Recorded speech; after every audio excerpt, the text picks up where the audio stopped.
Hi everyone, I'm Micheline from Americana Long Arm Quilting. We do custom quilting and long arming, and you can find a link to our website in the description below. This is my grandbaby, Esme. She's here for likes. Okay, likes and shares.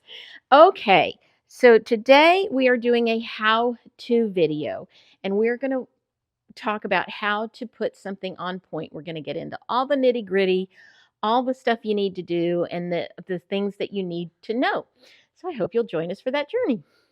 Okay, so first of all, you can find the full video of this scrappy lattice quilt on our YouTube channel, and we'll leave a link to the full-length video of this one in the description below.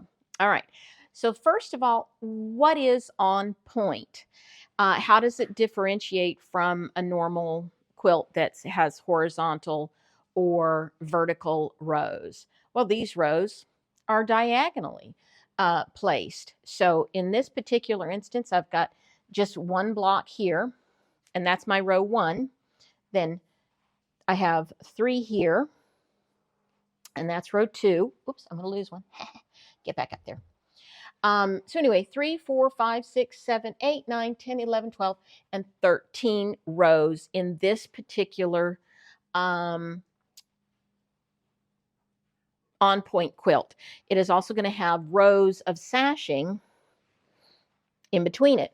Now, my block is simply this. So the first step after you lay it out, and I would suggest if you don't have a fabulous wall like I've got, thanks to Mr. Americana who built it for me. If you don't have something like this, lay it out on a table, a bed, the floor, wherever you need to lay it out. It is kind of important that you're able to lay out one of these on-point quilts to kind of see where everything goes. First step, though, is to sew all of these diagonal rows together. So I'm going to pick up, say, for example, row 8. I'm going to pick these up in order like this, and I'll go to the machine and sew them. That's what I'm going to do right now. Okay, so what's on the wall behind me probably looks kind of crazy, but I've got it in 4 different stages of completion to be able to talk through some things with you.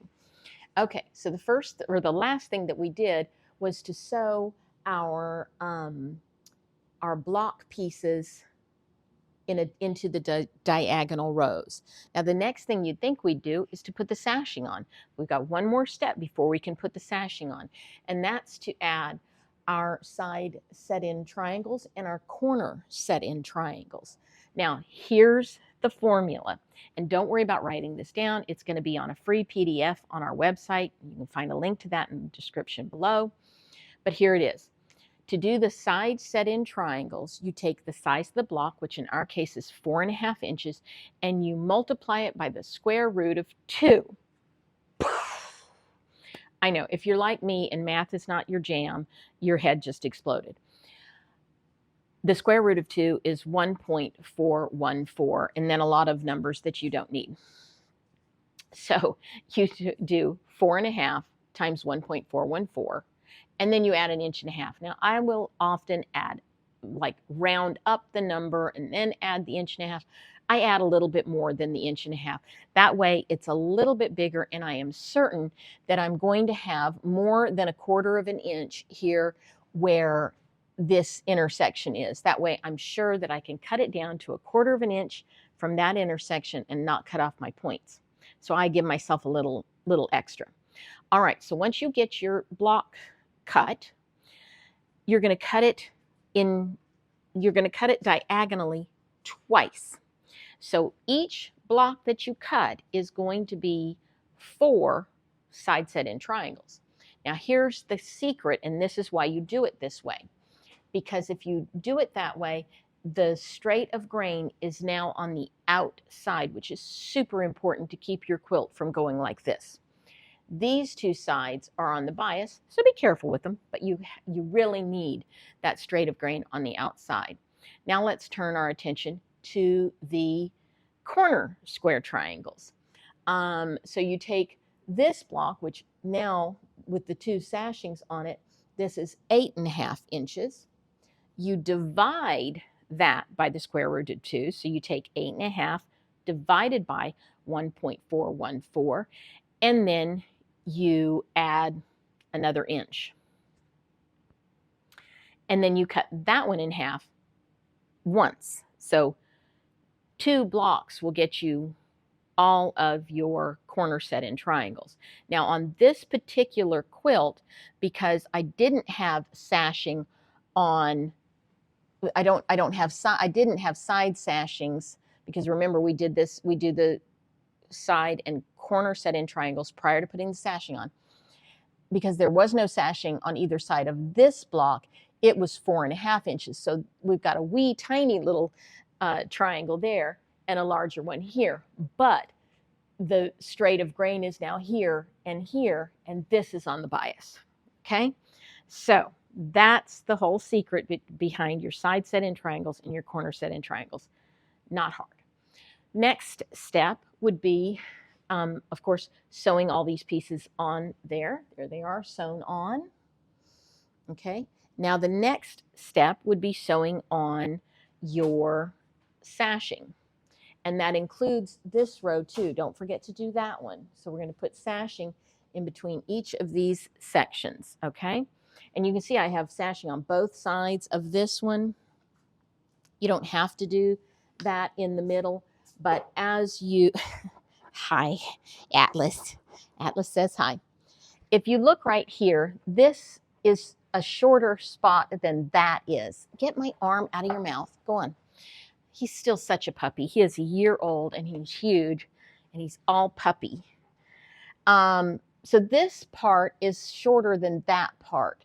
So if I sewed my sashing on here, I might come to a point where I don't have enough sashing over here. So that's why on this half of the quilt, I sewed the sashing on that side, and on that half of the quilt, I sew it on this side. Which means at some point, one of these lines of diagonal blocks needs sashing on both sides of it. Okay, that's the whole thing behind why there's sashing on both sides of that one. Okay, you wipe the dog slobber off of me. Okay, so the next thing then is you sew them together. Now, when I sew them together, okay, so I wanted to show you close up a little something that I do. So I've sewn this row of sashing on this diagonal row, and now it's time to sew these two together. You know how when you're putting sashing together, sometimes you'll end up like this, and these rows will be off just a bit, and it throws your whole quilt off. So what I'm going to do is I'm going to take a pin. Let me see if I can get right where you can see this. And I'm just going to put a little bit of a mark. Well, it would help if that pin worked. Let's just try a pencil. Okay, I'm just going to put a little mark that it is going to be in the seam allowance right there.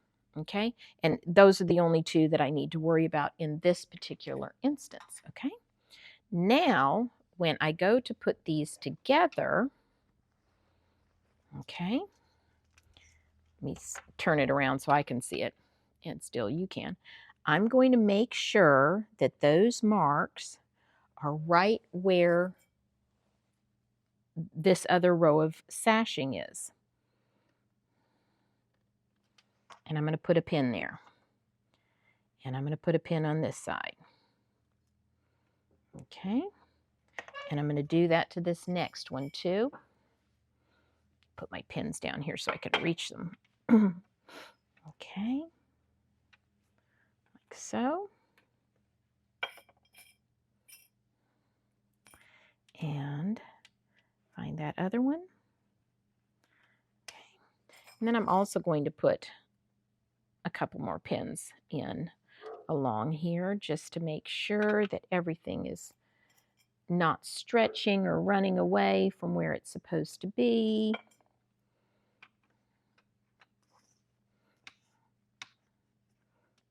Okay. There we go. And one more. Okay, Now let's sew this row, and I'll show you how nicely that comes together. What am I stuck on? There we go. I have pieces of tape on there to show my which row it is, and it got stuck to the table.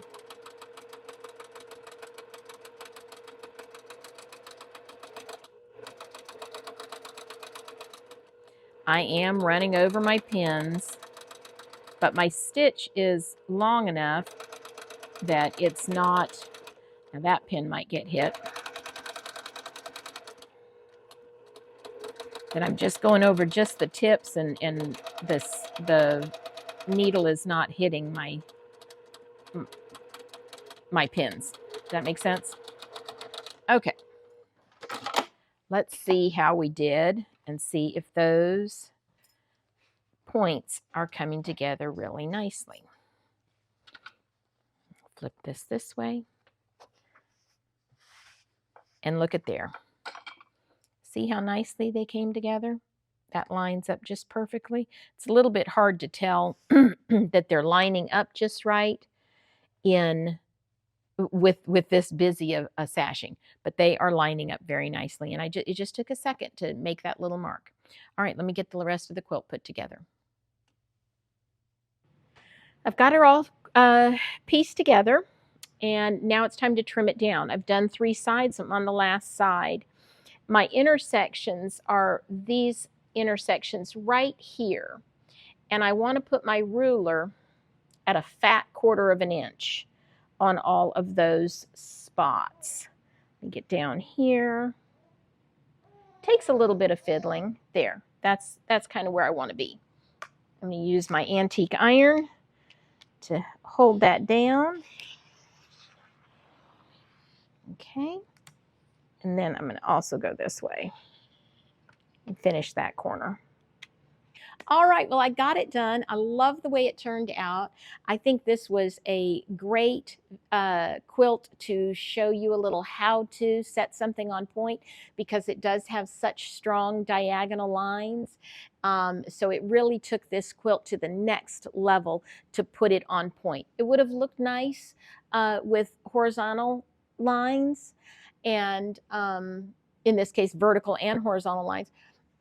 But I think that it really, really cranked it up a notch by putting it on point. And a lot of your quilts might need the same thing. So I hope this how-to was helpful for you. If I've left anything out, please leave it, something in the comments, and I'll try and help you get through that. You can find the formula to the side set-in triangles and the corner set-in triangles again on our website, and you can find that in the description below. All right, you can also go, and we'll leave a link to it. You can go watch the full-length video of how I made scrappy lattice. Okay, thank you so much for watching this how-to video. Please like, share, and subscribe. Do all the things that make that algorithm sing. And until next time, may your needles stay sharp and your fabric stay starched. Happy quilting. Bye.